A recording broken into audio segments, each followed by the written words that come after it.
بسم اللہ الرحمن الرحیم ثم لننزعن من كل شیعة ایہم اشد علی الرحمن عتیا۔ نزع ینزع کا معنی ہوتا ہے نزع ینزع نزعا ضربا سے، اس کا معنی ہوتا ہے کھینچنا نکالنا۔ شیعتن بے معنی گروہ ہے، لیکن مشہور گروہ کو شیعہ بولتے ہیں۔ اب وہ شہرت کس اعتبار سے ہو جائے تو گمراہوں میں سے کسی گمراہ کی پیروی کرنے میں اسے شہرت ہو جائے تو وہ بھی شیعہ ہے۔ تو شیعہ کا معنی گروہ ہوتا ہے، مشہور گروہ۔ تو معنی ہوگا ثم لننزعن من كل شیعة، پھر ہم ضرور ہر گروہ سے نکالیں گے۔ کیسے نکالیں گے؟ ایہم اشد علی الرحمن عتیا، کہ ان میں سے جو رحمان کے نزدیک سخت سرکش ہوگا۔ عتین یہ عتون سے ہے، اس کا معنی ہوتا ہے سرکشی کرنا۔ جو رحمان کے نزدیک، اللہ کے نزدیک سب سے زیادہ سخت ہوگا، کس اعتبار سے سخت ہوگا؟ تمیز ہے عتین، سرکشی کے اعتبار سے، جرات مندی کے اعتبار سے، فجور کے اعتبار سے۔ صاحب تفسیر فرماتے ہیں ثم لننزعن من كل شیعة، تو شیعتن کی تفسیر کر رہے ہیں طائفتن شاعت، ایسا گروہ جو پھیل گیا ہو۔ اے تبعت غاویا من الغوات، غاوین کی جمع ہے غوات۔ غاوین کا معنی ہوتا ہے گمراہ، اور تبع یتبع کا معنی ہوتا ہے پیروی کرنا۔ تو طائفت شاعت کا معنی ہے تبعت غاویا من الغوات، یعنی ایسا گروہ جو گمراہ لوگوں میں سے کسی گمراہ کا پیروکار ہو۔ تو ہم ہر گروہ سے نکالیں گے ایہم اشد علی الرحمن عتیا، اس کو جو اللہ کی بارگاہ میں، اللہ کے نزدیک سب سے زیادہ سرکش ہوگا۔ عتین تمیز ہے، اس کا معنی بتا رہے ہیں جرأتن اور فجورا۔ جرأت کے اعتبار سے اتنی جرأت کی کہ اللہ کے سوا کو بھی اس نے پوجا۔ فجورن یا بگاڑ کے اعتبار سے، اس کو فجور کے اعتبار سے، بدکاری اور بدعقیدگی کے اعتبار سے۔ اب معنی ہوگا صاحب تفسیر فرماتے ہیں لنخرجن من كل طائفة من طوائف الغی اعتاہم فاعتاہم، یعنی ہم گمراہ گروہوں میں سے ہر گروہ سے نکالیں گے۔ کسے نکالیں گے؟ اعتاہم، اعتا یہ عتوبن سے اس میں تفصیل، وہ اشد وہاں پر مذکور تھا تو اسی کا ترجمہ کر رہے ہیں اعتاہم، جو ان میں سب سے سرکش ہو، فآتاہم پھر اس کے بعد جو سب سے زیادہ سرکش ہو اس کو ہم نکالیں گے۔ فَإِذَا اجْتَمَعُوا، تو جب وہ نکال کر جب سب وہ اکٹھے ہو جائیں گے سرکش، طرحناہم فی النار علی الترتیب، تو علی الترتیب ان کو ہم جہنم میں ڈال دیں گے۔ طرح یطرح ڈالنا، تو ہم ان کو جہنم میں علی الترتیب ڈال دیں گے۔ نقدم اولاہم بالعذاب، ان میں اولا یعنی جو مستحق ہو، اولا بمعنی مستحق، نقدم اولاہم بالعذاب، ان میں جو عذاب کا زیادہ مستحق ہوگا اسے ہم مقدم کریں گے، فاولاہم پھر اس کے بعد جو زیادہ مستحق ہوگا اسے ہم مقدم کریں گے، یعنی جو سب سے زیادہ مستحق ہوگا پہلے جہنم میں اسے ڈالیں گے، پھر اس کے بعد جو مستحق ہوگا اسے جہنم میں ڈالیں گے، اس ترتیب سے۔ تو یہاں پر تو معنی یہ ہوا من کل شیعتن کے ہر گروہ سے جو سب سے زیادہ سرکش ہوگا اسے ہم نکالیں گے۔ اور ایک قول یہ بھی ہے کہ یہاں پر اشدہم علی ایہم اشد علی الرحمن عتیہ سے مراد ہر گروہ کے سردار مراد ہیں، یعنی جو سرکش گروہ ہیں ان میں سے ان کے سرداروں کو ہم نکالیں گے جو کہ سرکشی کے اعتبار سے سب سے زیادہ ہوں گے. وہ سرکشی کے اعتبار سے سردار کیوں زیادہ ہوں گے؟ تو اس کی وجہ یہ ہے کہ وہ سردار تھے، اگر وہ روکنا چاہتے اپنی قوم کو تو گمراہی سے روک سکتے تھے، لیکن انہوں نے گمراہی سے قوم کو بھی نہیں روکا اور بلکہ انہیں اور گمراہ کیا، تو خود بھی گمراہ ہوئے اور قوم کو بھی گمراہ کیا، تو ان کی سرکشی اور بڑھ گئی. تو یہاں پر سب سے زیادہ سرکشی سے مراد ان کے رؤسا اور ان کے سردار ہیں. کہا وقیلا، اور کہا گیا المراد بے اشدہم عطیہ، اشدہم عطیہ سے مراد یہاں پر الرؤسا کون ہے؟ سردار ہے، رئیس کی جمع. اب رؤسا کیوں مراد ہے؟ وہ کیوں اتو اور سرکشی کے اعتبار سے کیوں زیادہ ہے؟ تو اس کی وجہ بتائی لتضاعف جرمہم، کیونکہ ان کا جرم دوہرا ہے، دگنا ہے. کیوں؟ لکونہم ضلالا ومضلیلا، کیونکہ وہ خود بھی گمراہ ہے اور گمراہ گر بھی ہیں، گمراہ بنانے والے بھی ہیں. قال سیبویہ، امام سیبویہ نے فرمایا. اب یہاں سے اس صاحب کتاب ایہم اشد علی الرحمن عطیہ کی ترکیب بیان فرما رہے ہیں. تو ہم نے جو ترجمہ کیا تھا ثم لننزعن من کل شیعۃ، پھر ہم ہر گروہ سے نکالیں گے. کسے نکالیں گے؟ ایہم اشد علی الرحمن عطیہ، اس کو نکالیں گے کہ جو رحمان کے نزدیک سب سے زیادہ سرکش ہوگا. تو ہمارے اس ترجمے سے یہ ظاہر ہو رہا ہے کہ ایہم یہ مفعول بھی ہے لننزعن کا. اس کا لننزعن جو فعل ہے اس کا مفعول بھی ہے کہ ہم اسے نکالیں گے، کہ یہ نز واقع ہوگا کس پر؟ ایہم اشد علی الرحمن عطیہ پر. وہ مفعول بھی ہے ایہم اشد علی الرحمن عطیہ. امام سیبوی نے یہی کہا ہے اور کہا کہ ایہم اشد علی الرحمن عطیہ، یہ ایہم یہ مفعول بھی ہے لننزعن کا، اس کا مفعول بھی ہے. اور جب مفعول بھی ہے تو منصوب ہونا چاہیے، ایہم ہونا چاہیے، لیکن یہ مرفوع ہے ایہم. تو اس کی وجہ کیا ہے؟ تو اس کی وجہ یہ بتائی کہ یہاں پر ایو جو ہے اصل میں اس کی چار حالتیں ہوتی ہیں. ایک یہ کہ یہ مضافی نہ ہو، جیسے ایون اور ایتن نومیر وغیرہ میں پڑھا ہوگا کہ معرب ہوتے ہیں، مضافی ہی نہ ہو. دوسرے یہ کہ یہ مضاف ہوں لیکن صلہ یا صدر صلہ مذکور ہو، جیسے کہا جا ایہم ہوا اشد علی الرحمن عطیہ، تو اس صورت میں بھی یہ معرب ہوتے ہیں. دوسرے یہ کہ تیسرا یہ کہ ایہم اشد کے یہ ایو جو ہے وہ مضاف ہوں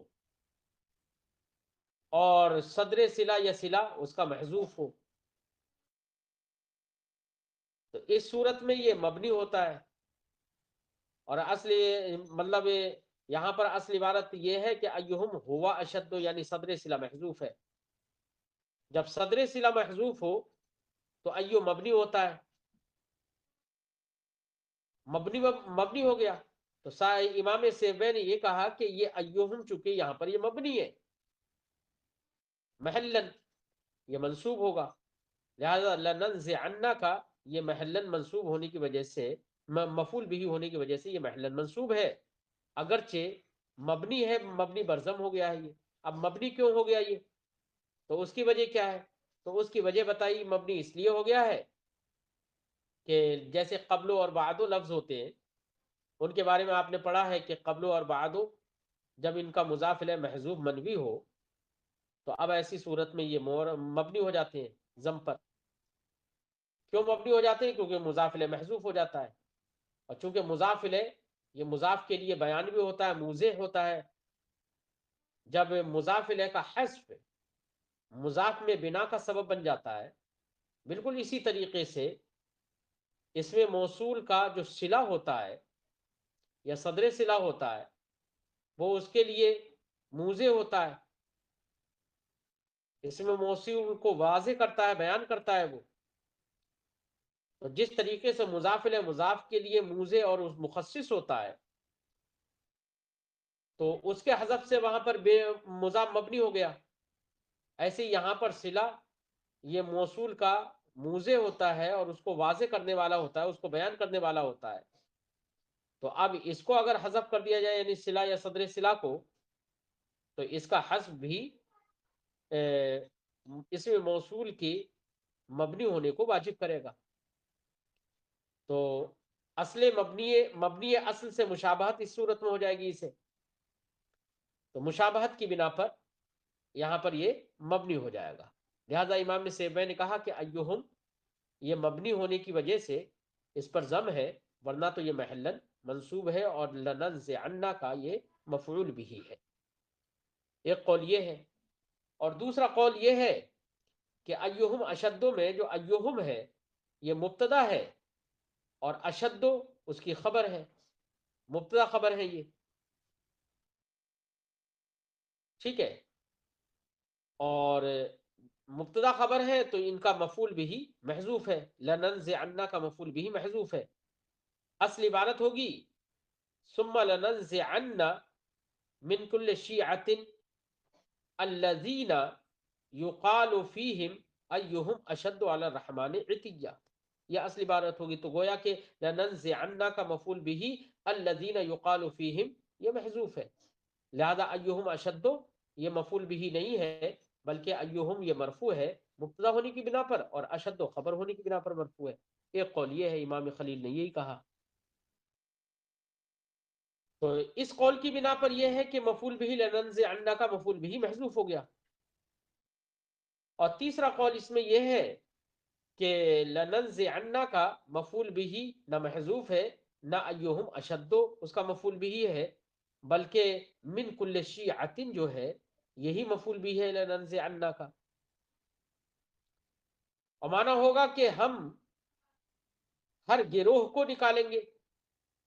تو یہاں پر من تبعیضیہ ہے، تو من تبعیضیہ ہے تو بعض کے معنی میں ہو جائے گا. تو اصل عبارت اصل معنی یہ ہوگا، تقدیر عبارت اس طور سے ہوگی ثم لننزعن بعض كل شیعۃ، ہر گروہ سے ہم بعض کو نکال لیں گے. تو لننزعن کا مفعول بھی من كل شیعۃ ہی ہو جائے گا، ٹھیک ہے. اور ایہم اشد علی الرحمن عتیہ یہ الگ سے جملہ ہو جائے گا، جملہ مستانفہ ہو جائے گا. یہ تین ترکیبیں صاحب تفسیر نے یہاں پر ذکر کی ہیں. فرمایا قال سیبوی، امام سیبوی نے کہا ایہم مبنی علی الضم، ایہم یہ ضم پر مبنی ہے، لسقوط صدر الصلہ، صدر صلہ کے محذوف ہونے کی وجہ سے، ساقط ہونے کی وجہ سے. صدر صلہ التی ہی صلتہ، اس جملے کا صدر ساقط ہونے کی وجہ سے جو جملہ اس اسم موصول ایہم کا صلہ ہے. اور وہ صدر صلہ ہے کیا؟ وہ وہ صدر صلہ ہوا ہے. تو اب اصلی عبارت ہوگی ایہم اشد علی الرحمن عتیہ، کہ ایو بمعنی من ہو جائے گا، اے من ہوا اشد علی الرحمن عتیہ، یہ معنی ہو جائے گا. تو اشدو سے پہلے ہوا جو کہ صدر صلہ ہے وہ محذوف ہے. امام سیبوی نے کہا حتی لو جیء بہ، کہ یہاں تک کہ اگر اس کو لے آیا جاتا، یعنی صدر صلہ کو اگر ذکر کر دیا جاتا اور یہ کہا جاتا ایہم اشد، ایہم ہوا اشد، تو اب جب ہوا مذکور ہو جاتا تو صدر صلہ مذکور ہو جاتا، اور صدر صلہ مذکور ہونے کی صورت میں ایو معرب ہو جاتا. جب معرب ہو جاتا تو اب اس ایسی صورت میں لننزعن کی وجہ سے اس کا مفعول بھی ہونے کی وجہ سے ایہم یہ منصوب ہو جاتا لفظاً، معرب ہونے کی وجہ سے. فرماتے حتی لو جیء بہ، اگر اس صدر صلہ کو لے آیا جاتا، ذکر کر دیا جاتا، لأعرب بالنصب، تو ایہم یہ ایہم جو لفظ ہے اس کو یہاں پر نصب کے ذریعے سے اعراب دے دیا جاتا اور کہا جاتا ثم لننزعن من كل شیعۃ ایہم ہوا اشد علی الرحمن عتیہ، ایہم نصب کے ساتھ کہا جاتا. وقیل ایہم ہوا اشد وہذا لأن الصلہ، لہذا کہا جاتا ایہم ہوا اشد. وقیلا یعنی اگر صلہ کو، صدر صلہ کو ذکر کر دیا جاتا تو کہا جاتا ایہم ہوا اشد، یعنی معرب بنا کر، منصوب بنا کر ایہم ہوا اشد کہا جاتا. اب یہاں پر امام سیبوی نے یہ جو کہا کہ یہ ایہم یہ مبنی ہے، تو یہ مبنی کیوں ہو گیا؟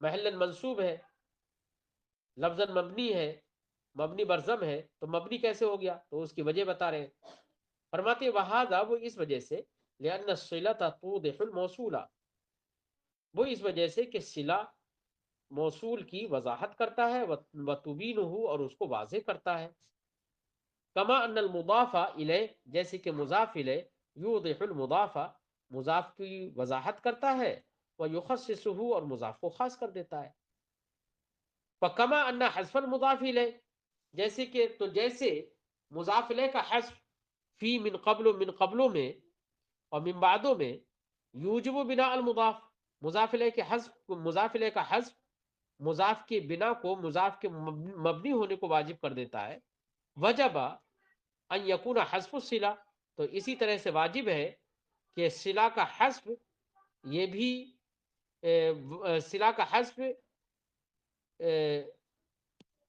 وجب ان یکون حذف الصلۃ اور شیء منها موجبا للبناء، تو یہ بھی واجب ہے کہ صلہ کا حذف ہو، یا صلہ میں سے کچھ محذوف ہو، یعنی صدر صلہ محذوف ہو، تو یہ صلہ کا حذف یا صدر صلہ کا حذف یہ موجب ہو للبناء، مبنی ہونے کا، تو جس طریقے سے مضاف الیہ کا حذف موجب بنا ہو گیا، ایسے ہی یہاں پر صلہ کا حذف بھی یا صدر صلہ کا حذف بھی موجب بنا ہو جائے۔ وموضعها نصب، امام سیوی فرماتے ہیں کہ یہاں پر ایہم جو ہے، اگرچہ لفظاً مرفوع ہے، یہ مبنی ہونے کی وجہ سے، ضم پر مبنی ہونے کی وجہ سے مرفوع دکھ رہا ہے، لیکن یہ محلاً منصوب ہے، فرماتے وموضعها، اور اس کا موضع اور اس کا محل نصب، نصب ہے یعنی منصوب ہے محلاً، کس وجہ سے؟ بے ننزع، بے ننزعو، ننزعو کی وجہ سے، یعنی ننزعو کا مفعول بھی ہے۔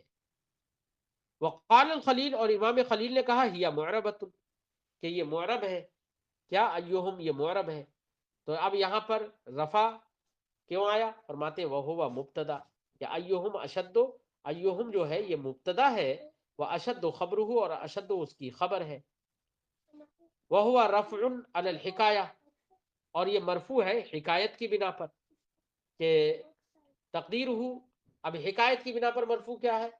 تو اصل عبارت چونکہ یہ ہوگی لننزعن الذین، تو ضرور ہم ان کو کھینچ کر لے آئیں گے، نکالیں گے، الذین یقال فیہم، جن کے بارے میں یہ حکایت کی جاتی ہے، یہ کہا جاتا ہے، تو الذین، اب دیکھو یہاں پر انہوں نے ایہم اشدو کو مفعول بھی نہیں بنایا، بلکہ مفعول بھی کو محذوف مانا، اور کیا کہا؟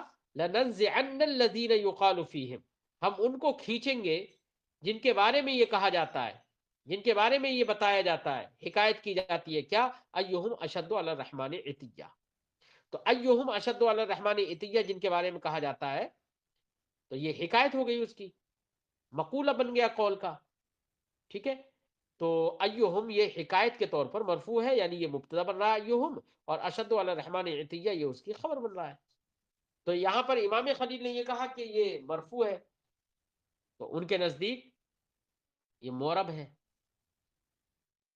وَيَجُوزُ أَن يَكُونَ النَّزْعُ وَاقِعًا عَلَى مِنْ كُلِّ شِيعَةٍ، اور تیسرا قول یہ ہے کہ یہ بھی ممکن ہے، کہ یہ بھی جائز ہے کہ نز واقع ہو من کل شیعتن پر، اور جس پر فعل واقع ہو وہ مفعول بھی ہوتا ہے، لہذا من کل شیعتن پر اگر نز واقع ہوگا، یعنی من کل شیعتن ہی کو مفعول بھی بنا دیا جائے گا، فرماتے ہیں وَيَجُوزُ، یہ بھی جائز ہے، یکون النزع واقعا علی من کل شیعتن، کہ نز واقع ہو من کل شیعتن پر، اور جب من کل شیعتن پر نز واقع ہوگا یعنی کھینچنا اسی کو، یعنی اسی کو کھینچا جائے گا، تو پھر من کل شیعتن یہی مفعول بھی بن جائے گا، اور من تبعیضیہ ہے، یہ بعض کے معنی میں ہے، تو اب معنی ہوگا کہ لننزعن بعض کل شیعتن، ٹھیک ہے، اب اس کی تائید میں پیش کیا جا رہا ہے، اس قول کی تائید میں کیا؟